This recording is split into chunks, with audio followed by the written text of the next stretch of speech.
Video ini ditajuk oleh Firma Guaman, Tetuan Asia dan Hisam, Cawangan Bangi. Aku wariskan rumah ni kepada cucu aku.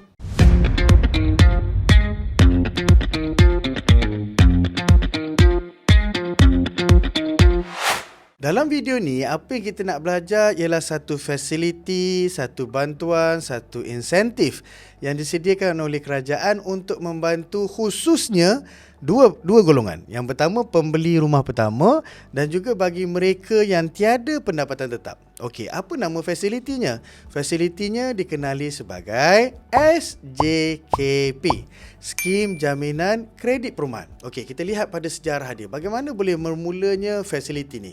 Baru sekejap lagi saya akan masuk kepada tajuk apa itu SJKP, bagaimana nak memohon, syarat pemohon dan bagaimana sampai peringkat kita boleh beli rumah menggunakan fasiliti tersebut. Okey, kita tengok dulu. Sejarahnya apa yang berlaku ialah dalam bajet 2023, Perdana Menteri kita mengumumkan satu fasiliti yang dinamakan sebagai SJKP, Skim Jaminan Kredit Perumahan. Baik saudara, mulai 1 April ini, Skim Jaminan Kredit Perumahan SJKP akan diperluas merangkumi kedua-dua golongan berpendapatan tetap dan tidak tetap untuk memiliki rumah pertama mereka. Dalam bajet 2023, Perdana Menteri kita telah mengumumkan satu bajet yang dalam fasiliti SJKP ni yang bernilai 5 bilion ringgit. 5 guys! 5 bilion ringgit. Bilion dia punya kosong tu cukup banyak, iaitu dalam bentuk bantuan kerajaan melalui fasiliti SJKP. Okey, so dananya datang daripada mana? Datang daripada kerajaan. Okey, melalui bank komersial. Dia tak adalah kita mohon daripada kerajaan kan. Kita pergi ke Kementerian Kewangan ke, Assalamualaikum tuan, saya nak mohon SJKP. Dia bukan begitu. Dana disediakan oleh kerajaan. Melalui permohonan kita kena mohon melalui bank komersial macam biasa. Okey, baik. So kita dah faham sekarang ni. Ia adalah dana disediakan oleh kerajaan melalui satu fasiliti yang dinamakan sebagai Skim Jaminan Kredit Perumahan. Fokus utama dia apa? Okey, kalau kita fahamkan SJKP ni, fokus utama dia nak bantu dua jenis golongan ni. Pembeli rumah pertama dan juga bagi mereka yang tiada pendapatan tetap. Okey, pembeli rumah pertama ni kita sedia maklum lah. Maksudnya dalam kehidupan dia tak ada rumah lagi. Kan, sama ada dia beli sendiri dengan hutang, cash ataupun dia dapat melalui pewarisan. Okey, kalau ada je rumah tak boleh nak mohon. Okey, so kita bukan dalam kategori pemilik rumah pertama. Baik, selesai. Kalau anda memang tak ada rumah, tak pernah beli sebelum ni, tak pernah dapat rumah secara percuma, kan, yelah kan ada kan keluarga kan, ayah dia meninggal, atuk dia meninggal, tiba-tiba atuk dia sebelum dia meninggal tu, aku wariskan rumah ni kepada cucu aku. Oh, bukan kepada anak dia, kepada cucu dia. Something like that lah. Okay, baik. So, jelas kita tak ada rumah lagi. Okay, beres. So, kita boleh mohon. Satu, syarat yang pertama. Syarat yang kedua adalah di mana kita tiada pendapatan tetap.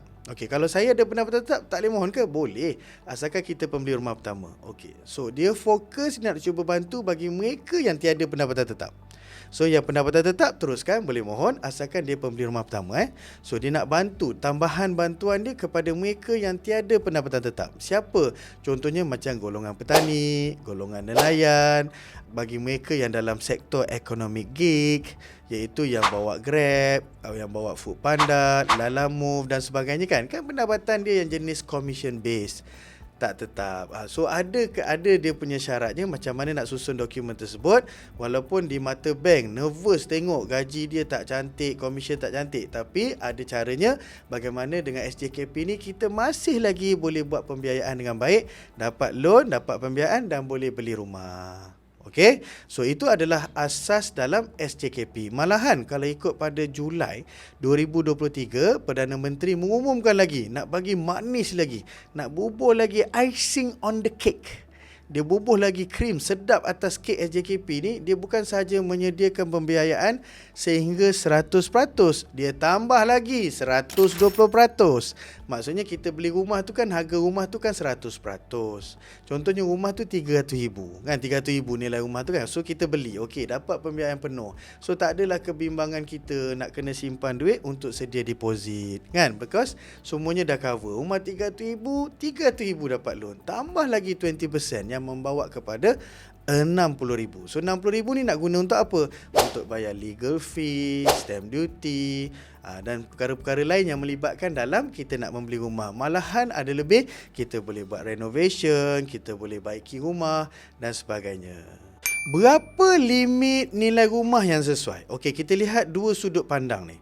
Kalau kita beli rumah tu RM300,000 ke bawah, RM300,000 ke bawah, nilai rumah tu RM300,000 ke bawah, pembiayaan yang disediakan sehingga 120%. So tadi kan kita belajar tentang okey, dia boleh bagi pembiayaan, dia boleh bagi pinjaman lebih daripada harga rumah yang kita beli. Baik, so berapa dia boleh sediakan? Kalau rumah tu RM300,000 ke bawah, 120%. Tapi kalau lebih RM300,000, bawah RM500,000, dia punya limit sebagai pembeli rumah pertama nak menggunakan SJKP, maka pembiayaannya yang paling maksimum adalah 100% daripada nilai rumah tersebut. Rumah jenis apa? Kalau kata kita nak, okey, dah ready kan, dah faham. Okey, saya pembeli rumah pertama dan saya mungkin ada gaji tetap ataupun tiada gaji tetap. So, dia satu berita gembira lah. Berita gembira kepada mereka yang mungkin sebelum ni rasakan dia gaji dia tak tetap, dia commission based, sama ada yang bersifat gig economy ataupun yang jenis estate agent, unit trust, takaful sebagainya. Okey, this is a very good news. Facility ni sangat bagus. Pasaran hartanah apa yang boleh kita beli rumah kan? So seperti yang kita sedia maklum, dia ada 3 pasaran utama orang beli rumah. Sama ada kita beli secara rumah baru ataupun secara subsale. Ada setengah tu dipanggil sebagai pasaran sekunda, iaitu kita beli rumah daripada pemilik sedia ada, atau kita juga boleh gunakan SJKP untuk beli rumah daripada pasaran yang ketiga, iaitu pasaran lelong. Baik, sekarang ni kita lihat. Okey, semua dah faham apa dia punya pembiayaan dan bagaimana dia membantu kita dan pasaran mana rumah yang sesuai untuk kita beli menggunakan SJKP. Okey, yang terakhir kita nak belajar tentang bagaimana nak memohon. Okey, nak memohon ni yang pertama sekali, kita kena cari rumah dulu. Bukannya kita pergi dekat bank, saya nak mohon SJKP. Tak, cari rumah dulu. So, bila kita dah cari rumah, tapi saya suka tarik sikit untuk pembelajaran lah supaya smart sikit. Tactical kita smart. Apa kita boleh buat ialah, kita check dengan bank dahulu. Kan, contohnya kita telefon bank. Hello, Assalamualaikum bank. Nama saya Erman. Saya nak check, saya layak tak untuk SJKP? Itu satu taktikal yang smart lah. Kita tak nak nanti kemudian kita dah bayar booking dan sebagainya, tahu-tahu tak lepas, kan? Ialah for whatever reason, atas sebab-sebab tertentu kita tak lepas. Okay, so nasihat saya step 1 adalah kita tengok participating bank. Bank-bank yang menyertai melalui skim jaminan kredit perumahan ni, kerajaan dah lantik bank-bank mana? Okay, kita tengok. Contohnya macam SJKP BSN, SJKP Bank Muamalat. Okay, kita tanya kan? Okay, tanya, kita pun bagi tahu. Okay, saya punya pendapatan macam ni. Kalau saya mohon, lepas tak? Okey, kita tanya satu bank. Kita tanya bank lain yang ada SJKP juga. Okey, dia pun kata lepas, tak ada masalah. Okey, baik. So, dengan itu, kita pun start. Kita cari rumah, katalah saya ambil satu contoh, satu projek lah kan. Kita pula berkenan. Projek tu memang somehow dekat dengan kriteria yang kita nak lah. Dekat dengan tempat kerja, dekat dengan sekolah anak, dekat dengan masjid, surau, kedai dan sebagainya kan. So kita pun berkenan satu projek tu. Katalah projek tu bernilai RM280,000. Okey. So ingat tak tadi kan, limit untuk yang kategori pertama RM300,000 tu kita boleh buat sampai 120%. Okey, kita ambil contoh, kita beli rumah tu RM280,000. So apa kita perlu buat? Kita kena buat tempahan dahulu. Kita buat booking. So dengan receipt booking tersebut menunjukkan, mengesahkan yang kita dah lock satu rumah.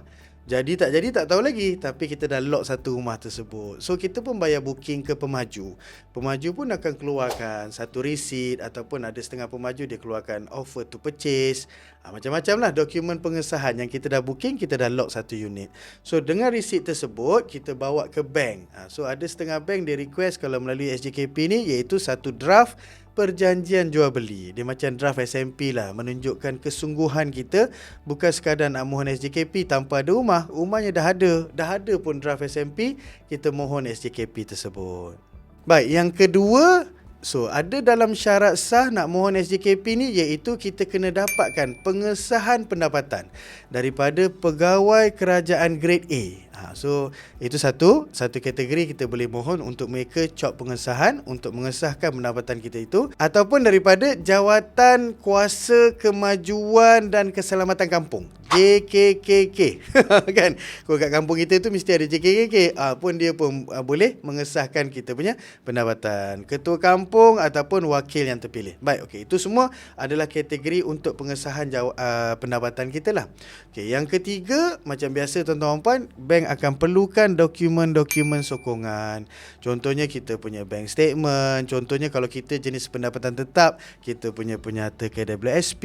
Kalau kita bekerja dalam sektor swasta, ada pengesahan majikan. Semua tu kita panggil sebagai supporting document kepada pendapatan kita.